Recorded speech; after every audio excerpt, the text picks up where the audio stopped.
નમસ્કાર, ન્યૂ ભારત ન્યૂઝમાં આપનું સ્વાગત છે અને હું છું પલક.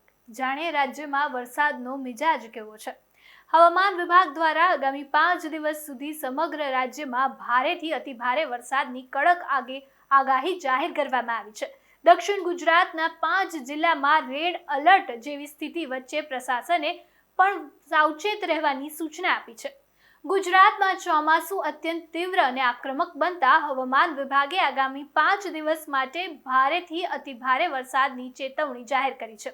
અરબી સમુદ્રમાં સર્જાયેલી મજબૂત સિસ્ટમને કારણે રાજ્યના હવામાનમાં પલટો આવ્યો છે. ખાસ કરીને 5 અને 6 જુલાઈએ દક્ષિણ ગુજરાતના સુરત, તાપી, નવસારી, ડાંગ અને વલસાડ જિલ્લામાં અતિ ભારે વરસાદની આશંકા સેવાઈ રહી છે.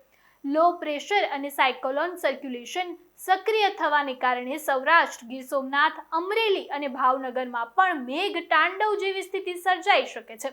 હવામાન વિભાગના બુલેટિન અનુસાર પવનની ગતિ પણ તેજ રહેશે, જેના કારણે દરિયાકાંઠાના વિસ્તારમાં હાઈ એલર્ટ જાહેર કરવામાં આવ્યું છે અને માછીમારોને દરિયો ન ખેડવાની સૂચના પણ આપવામાં આવી છે. તો બીજી તરફ મધ્ય અને ઉત્તર ગુજરાતના અમદાવાદ, ગાંધીનગર, ખેડા, આણંદ, બનાસકાંઠા, સાબરકાંઠા સહિતના તમામ જિલ્લાઓમાં પણ હળવાથી મધ્યમ વરસાદની આગાહી કરવામાં આવી છે. કેટલાક જગ્યાએ છૂટો છવાયો તો કેટલાક જગ્યાએ ભારે વરસાદ વરસી શકે છે.